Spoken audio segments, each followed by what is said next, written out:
नमस्कार मित्रांनो, मोहक मराठी कथा या यूट्यूब चॅनलवर आपले मनपूर्वक स्वागत आहे। यात तुम्हाला नवनवीन कथा ऐकायला मिळतील। जर तुम्हाला मी सांगितलेल्या कथा आवडत असतील तर माझ्या कथांना लाईक आणि सबस्क्राईब करा आणि नवनवीन कथांचा आनंद घ्या। नमस्कार मित्रांनो, आजची कथा एका मामीची आणि तिच्या भाच्याची आहे। तर कथा अशी आहे की प्रेरणा नावाची एक 28 वर्षाची विवाहित स्त्री होती। तिचे वय जरी 28 असले तरी तिचे मन 18 वर्षाच्या तरुणीसारखेच होते। तिची उंची 5.3 होती। ती जेव्हा साडी घालायची तेव्हा तिला पाहून सगळं काही थांबलंय असेच वाटायचे। तिच्या गोऱ्या कांतीवर जेव्हा सूर्याची किरणे पडायची तर वाटायचं की भर दिवस हा धूमकेतूच पडला की काय। आता बोलूया तिच्या 20 वर्षाच्या भाच्याबद्दल। तो तिचाच झाला होता। त्याचे नाव आनंद। त्याच्या बाबड्यापणामुळे आणि त्याच्या उत्साहाने तिच्या मनात एक घालमेल उडवली होती। जेव्हा तो तिच्याकडे पाहत होता तेव्हा त्याच्या डोळ्याची चमक अशी होती की तो कोणतरी सुंदर स्वप्नच पाहतो आहे। तो जेव्हा जेव्हा प्रेरणाला म्हणायचा की तुम्ही आज खूप सुंदर दिसताय, ती मोहरून उठायची। तिच्या सुंदरतेचे आणि तिच्या तेजाचे कारण होते तिचा नवरा अजय, कारण तो तिच्यावर खूप प्रेम करायचा आणि असा कोणताच दिवस नसायचा की त्यांनी एकमेकांना शरीर शुभ दिले नाही। अजय सरकारी नोकरी करायचा, त्यामुळे ते दोघेही शहरात राहायचे।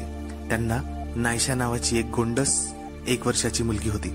तिला आणि अजयला रोज फिडिंग करत असल्यामुळे तिच्या वरचा ऐवज एकदम भरमसाठ भरलेला होता। त्यांच्या लग्नाला 9 वर्ष झाले होते, पण शरीर सुख नियमित न चुकता असायचे। तीही त्यामुळे संतुष्ट आणि आनंदी असायची। पण मागल्या महिन्यात असे काही झाले ज्याचा कुणी स्वप्नातही विचार केला नसेल। अजय त्याच्या एका मित्राच्या बर्थडे पार्टीमधून रात्री येत होता। मित्राचीच पार्टी म्हटल्यावर तो जरा ड्रिंक करूनच होता आणि येताना त्याच्या गाडीचा ऍक्सिडेंट होऊन त्याचा पाय फ्रॅक्चर झाला। डॉक्टरांनी सांगितले की कमीत कमी 6 महिने लागतील ठीक व्हायला। प्रेरणाचे तर मनच खट्टू झाले होते। अजयचे दुखणे जरी शारीरिक असले तरी तिच्या मनात एक चिंतेचा सागर उफाळून येत होता।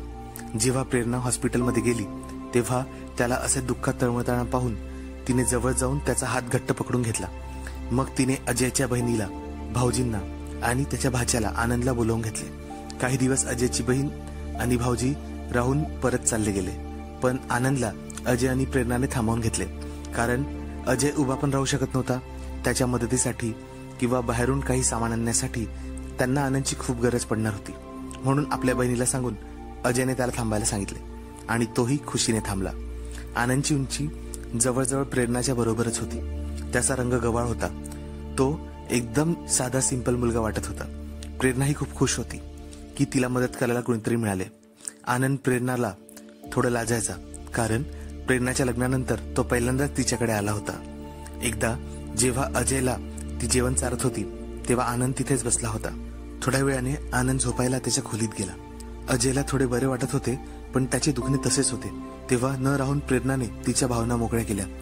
ती त्याला म्हणाली, काय दिवस होते ना अजय, जेव्हा आपण रोज एकमेकांवर तुटून पडायचो।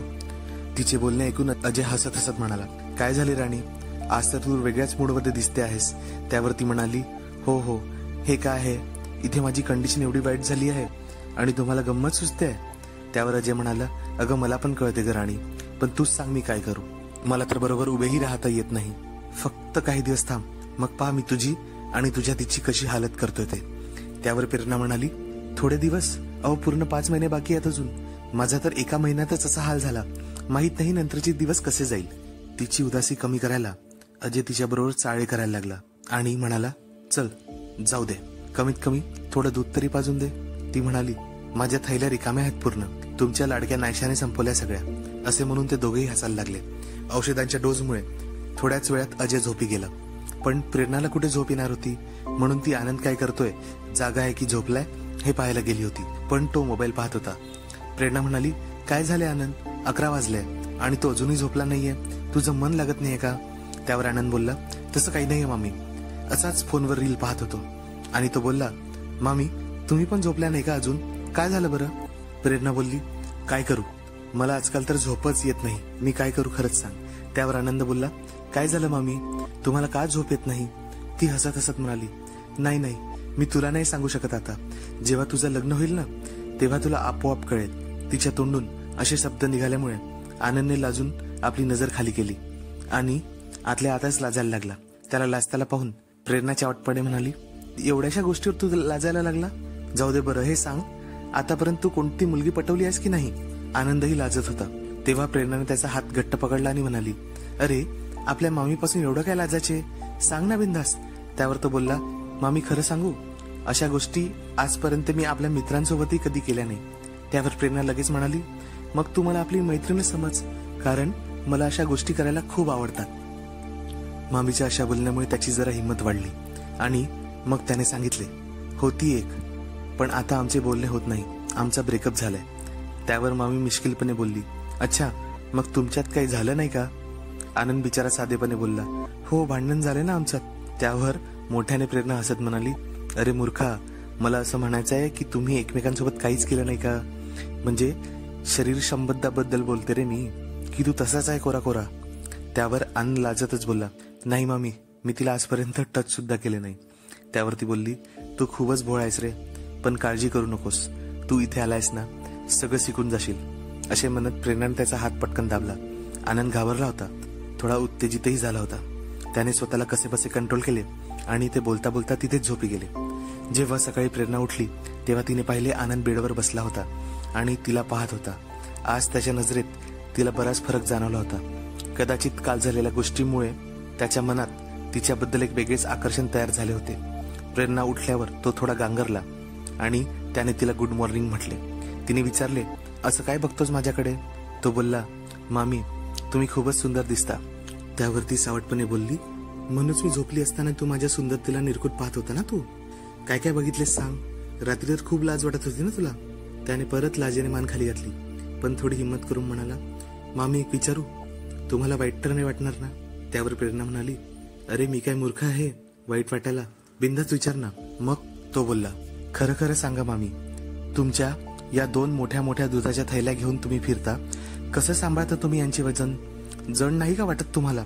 त्याचे बोलणे ऐकून तिला हसायलाच आले. या घटनेनंतर तो तिच्यासोबत खूपच प्रँक झाला होता आणि न लाजता काहीही चावट बोलणे त्यांच्यात सुरू होते. त्यामुळे प्रेरणाचा वेळ पण चांगला जायला लागला होता. आनंदला येऊन आता 12-13 दिवस झाले होते आणि तो प्रेरणासोबत बराच मिक्स झाला होता. तो आता बाहेरचे सगळे काम बघत होता.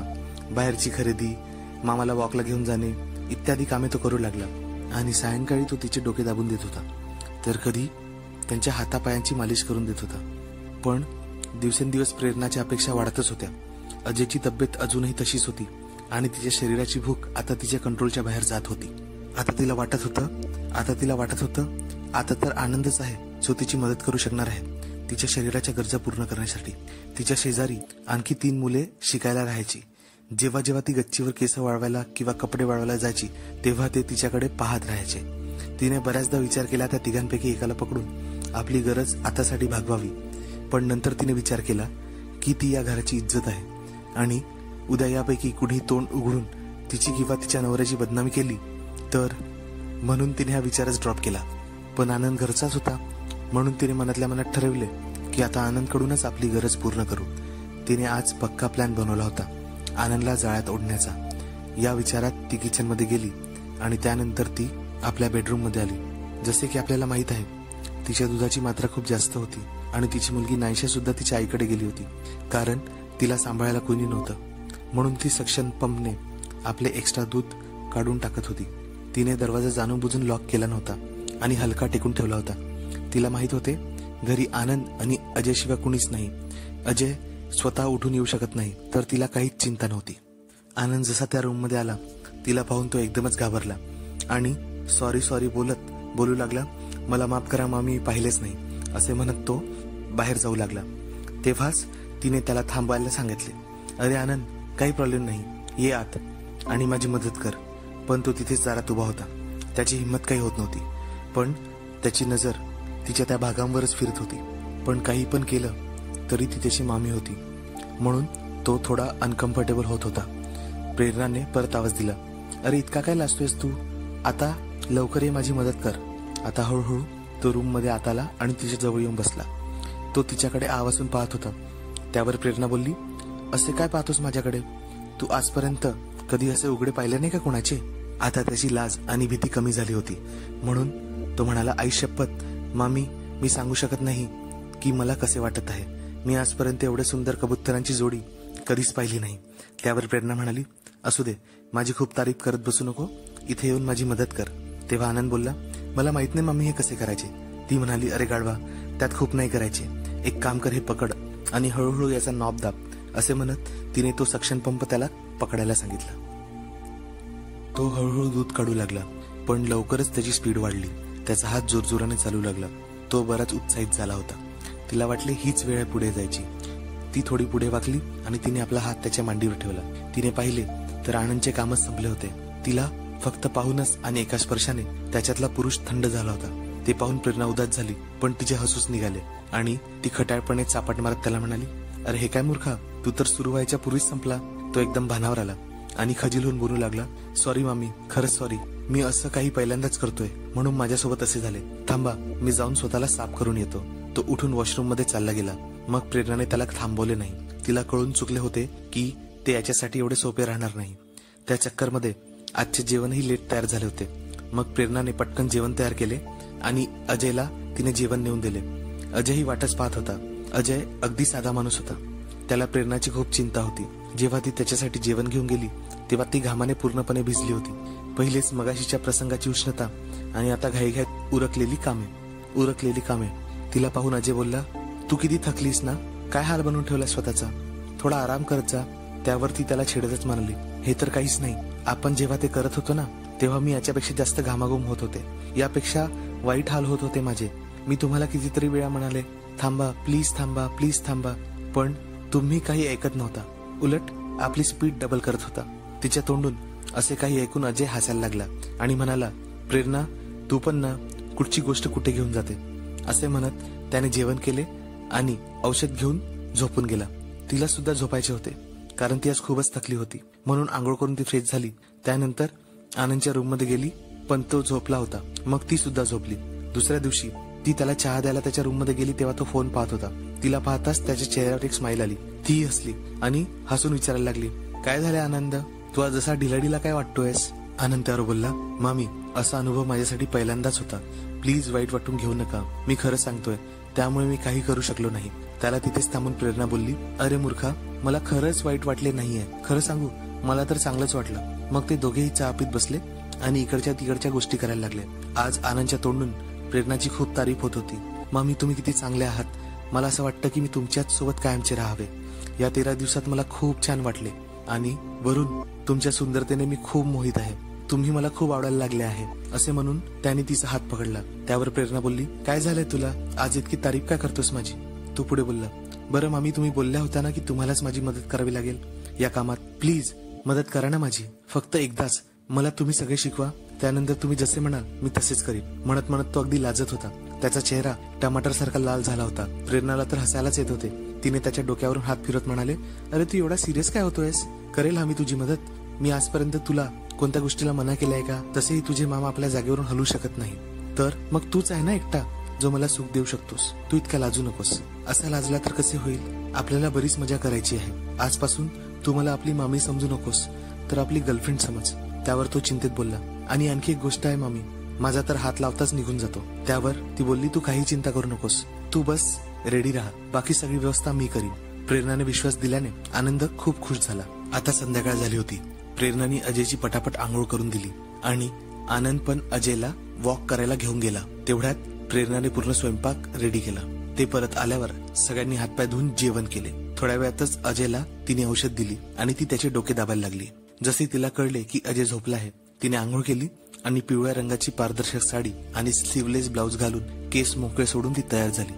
तिने अंगाला परफ्यूम लावले होते. ती कधी कधीच मेकअप करायची, पण आज तिने केला होता. मग तिने अलमारीतून पावर वडवायची गोळी काढली, जी कधी कधी अजय वापरत होता. मग ती किचनकडे निघाली. तिने एक ग्लास दूध तापवले आणि त्यात खूप सारे बदामचे पावडर आणि ती गोळी टाकली आणि आनंदच्या रूम मध्ये गेली. आनंद बऱ्याच वेळापासून तिची वाट पाहत होता. जसे त्याने तिला पाहिले तो तिला पाहतच राहिला. एखादी नवीन नवरीच तिच्या लग्नाच्या पहिल्या रात्रीसाठी तयार झाली होती तशी प्रेरणा दिसत होती. आज मात्र आनंदची नजर पाहून पहिल्यांदाच प्रेरणा लाजली आणि तिने आनंदला विचारले, असा काय बघतोस माझ्याकडे. आनंद बोलला, खरं सांगू मामी, आज तुम्ही अशा दिसत आहात की तुम्हाला पाहूनच वाटते की तुम्हाला खाऊन टाकावे.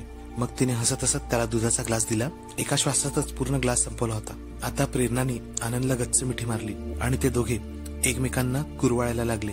एकमेकांना इथेचे चुंबन घेतल्यावर ते दोघेही मुख्य कार्यक्रमासाठी तयार झाले. यानंतर जे काही झाले त्याची प्रेरणाने कधीच कल्पना केली नव्हती. आनंदने तर अजयलाही मागे सोडले. एवढा तो तिच्यावर तुटून पडला होता. त्याने तिची मैना अक्षरशः खाऊन सोडली होती. आजपर्यंत अजयने असे कधीच केले नव्हते. तो सरळ सरळ करायला लागायचा. पण हा आनंद पहिल्यांदाच प्रेरणा घेत होती. ती आनंदला म्हणाली, अरे थांब, पूर्ण खाऊन टाकशील का तिला? त्यावर तो म्हणाला, तुम्हाला माहित नाही मामी याची चव कशी आहे. पागल करून सोडले तुमच्या आईने मला. ही आनंदची पहिलीच वेळ होती. त्यामुळे तो अर्ध्या तासापेक्षा जास्त वेळ काही करू शकला नाही आणि घामाने पूर्ण चुरचूर झाला होता. तिला 2 महिन्यानंतर या सुखाचा आनंद मिळाल्यामुळे प्रेरणा पण मनात खुश होती. थकल्यामुळे आनंद लवकरच झोपी गेला. सकाळी उठल्यावर प्रेरणाने त्याला विचारले, काय झाले, कसं झालं तुझं फर्स्ट टाइम? त्यावर आनंद म्हणाला, मामी मला असं वाटतंय की मला जगातले सगळे सुख मिळाले. तू या जगातली सगळ्यात बेस्ट मामी आहे. त्याने पटकन तिच्या गालाची पप्पी घेतली. प्रेरणा पण खूप फ्रेश फील करत होती. तिने पटकन आवरून घेतले आणि चहा नाश्ता बनवला. चहा घेत असताना आनंद आणि प्रेरणा बसले होते तेव्हा म्हणाला, मामी आता मला भीती वाटत आहे. आपण काही चूक तर केली नाही. त्यांच्यातील असलेल्या नातामुळे त्याला गिल्ट वाटत असावे. त्यावर प्रेरणा बोलली, अभिषेक तू असा विचार बिलकुल करू नकोस. खरं सांगायचं तर ही माझी इच्छा होती आणि माझी गरज पण.